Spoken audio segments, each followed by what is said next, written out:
Hello and welcome back to the Google Workspace Update podcast from Strawberry 7. My name is Adam. And my name is also Adam. We're here to bring you the latest updates about everything that's happening around Google Workspace. This podcast is available as an audio podcast from your regular podcast provider and also as a video podcast on our YouTube channel, youtube.com/strawberry7. Let's get to it. On with the show. First off, this week, the first update is to do with Google Meet. So multi-pinning and picture-in-picture improvements are now available for Google Meet on Android and iOS. So earlier this year, Google made multi-pinning available for Google Meet within Chrome. With this feature, you're able to pin up to 3 participants' video tiles at once to keep them fixed on your screen. Google has now announced that this feature is available on Android and iOS devices. Oh, that's useful. Okay. Now, what would be really interesting, which we can actually test on this video podcast, is whether the multi-pinning is going to work in recording as well. Because that's something that we've noticed with when we record this, for example, with the video, is when we look back at the recording, it kind of switches full screen you to full screen me, and there's no way of really controlling that with picture-in-picture control that we've worked out anyway. Maybe one of our listeners will know how to do that, and by all means do put it in the comment on our video or our audio podcast if you know how to do that, because I'd be really interested to know if there's a way of controlling that in recording. But maybe that's going to be part of this feature, Adam. Hopefully, as you say, it would be really interesting if that is available, and I know it would be really helpful. I did look it up within Google, and at the moment, within the Meet recording, it does say that only the focus speaker will be present in the recording, and I'm not sure if there is an option to change that, but if that is, that definitely would be really handy. So with this update, it sounds like using Google Meet on Android or iOS worked in a very similar fashion, that it was just the predominant speaker was visible on your Android or iOS device. But now it sounds like you can pin up to 3 participants' videos on your screen to keep their focal point in front of you at all times. So that sounds pretty cool. Yeah. That's going to be useful, I think, for our teachers as well, because we're going to have situations where in a classroom you might have some students who are disruptive, who you know are potentially disruptive, and you can kind of pin those students, I guess, maybe, and to keep a bit of a closer eye on them as you're going through the lesson or you're going through whatever you're delivering over Google Meet. So I can see a few different use case scenarios for using that particular feature of being able to pin on. Is that going to be available for everybody as well, Adam? Yes, that should be available on all Android and iOS devices. So that's pretty cool. Great. And also, Okay. I think it'll be particularly handy when the more people you have within one meeting. I think that's when this feature will really shine and become very useful. Because if you've only got 2 or 3 people in a meeting, then it may, depending on which device you're using and how big your screen is, it's probably not too cumbersome to have them all present on your screen at one time. But especially within a classroom kind of situation, you may have 30 plus participants within your meeting. And so to be able to pin some key individuals will definitely be very handy. Yeah, absolutely. Yeah. Okay, no problem. What's the next update we got, Adam? Right, next up is to do with Google Chat. So we can now send multiple images or videos at a time within Chat, which is pretty handy. So you can now select more than one image or video at a time when sending a message in Google Chat. This is available across all iOS devices. Pretty handy. So I've not really used this feature myself, but I did test it out, and it looks as if you can now send up to, I think it's 20 images or videos at once within Chat. We use Google Chat quite a lot ourselves at Strawberry 7, but I tend to use the desktop. I use Chat on my desktop quite a lot. I don't really send images on my phone, but having the option to is always very handy. Yeah, absolutely. I'm the same. I use the desktop version more than anything on my phone too much. But yeah, so just to clarify then, is this kind of something that's mainly for iOS? Is this mainly sort of an iOS focused update where you can send multiple images on or multiple attachments on iOS, but you could always do it on desktop? I can't remember myself whether you could send multiple ones on desktop or not. To be honest, I'm not too sure. I've never really tried to send more than one. Yeah, me neither. I'm in the habit of just dragging and dropping a photo from my desktop into the chat window and send that off. But I don't really find myself in a situation where I need to send 20 images across. Yeah. I think if I was to do that, I'd probably just end up sharing an album with somebody or something like that instead. Yeah. But for some individuals, if they want to be able to send a handful of images at once, then that is now available. So this update is now available on all iOS devices. It's live right now, pretty handy. But for Android devices, rollout began on September the 15th and is expected to be completed by October the 3rd.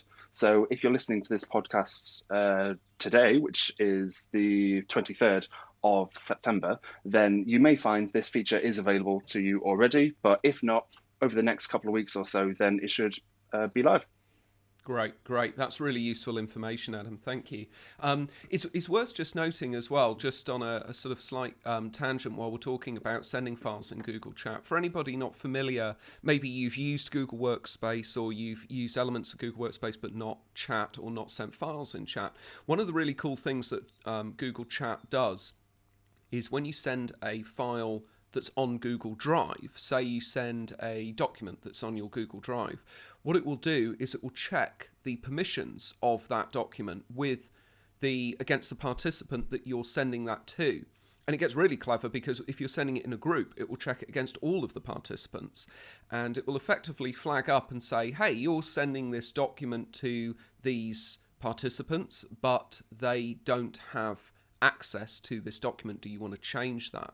And the change options are really clever, aren't they, Adam, around what you can specify, because you can, within chat, you can change the security options. So you can just, at the click of a button, add them all as viewers, you can add them as editors, you can also do something quite clever. I don't know if chat still has this, where you can actually add the participants of that group that are in that group at that time or ever in that group to that document. And I've noticed on the document it actually puts in this really kind of unusual user that's like participant 4783 as an actual user, which is sort of adding the participants of that group specifically in that chat to that document for permissions. It's very specific sort of addition that it does. Yes, instead of going on to the directly to the Google Drive website to change any permissions or sharing on an ad hoc basis, then you can do it pretty much instantly within Google Chat. So it's definitely very handy how all of Google Workspace just it works together, and it is definitely very handy. I think you can also now within Google Chat actually edit any documents that are sent within there. Obviously, not if it's something like a PDF, but if there's a Google Doc, I think you can now actually edit it within Chat. And again, and it's all live, so it's really handy. That's clever. Okay, great. I think we've just got one more update. Is that correct, Adam? Yes, so the final update for this week is to do with Google Sites. So in addition to adjusting the space between content in sites using a new density theme setting, you're now able to use spaces to add empty spaces into your sites in specific places. So this feature provides more flexibility, especially when designing a vertical layout or generally makes templates and web page design much easier. So I'm not overly familiar with Google Sites myself. It's not something that I've personally used. However, something I do love is being able to make everything neat and tidy and having equal spacing everywhere. I love to do that across everything. Maybe I get a little bit carried away with doing that, but for me, that is something that I do find important.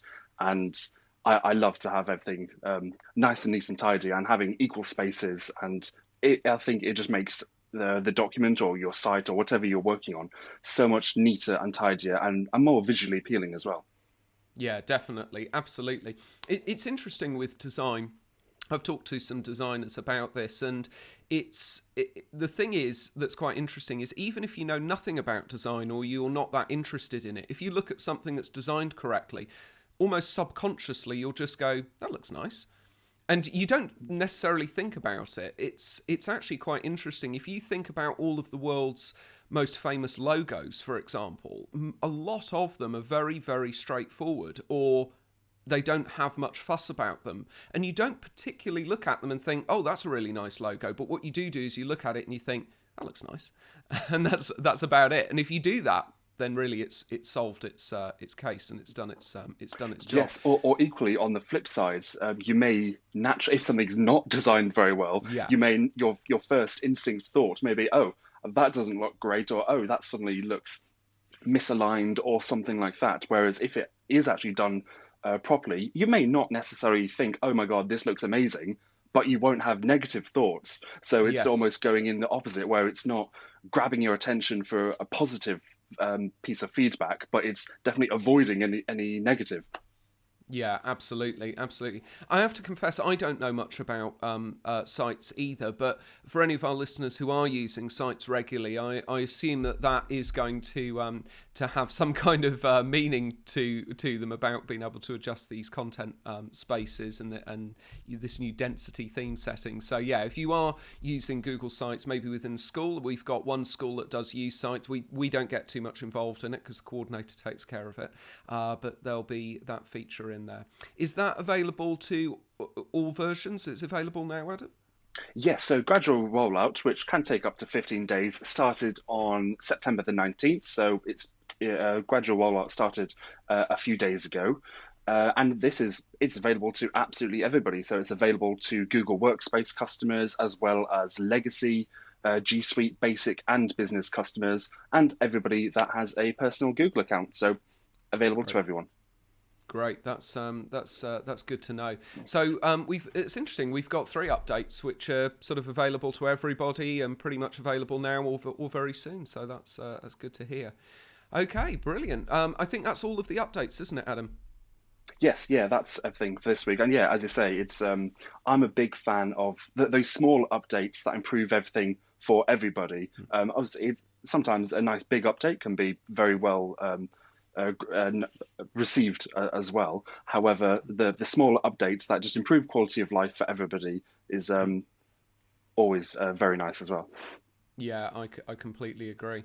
Okay, well, that's it, everybody. That's everything you need to know about latest updates happening within Google Workspace. Remember that there is a video version of this podcast on our YouTube channel, youtube.com/strawberry7.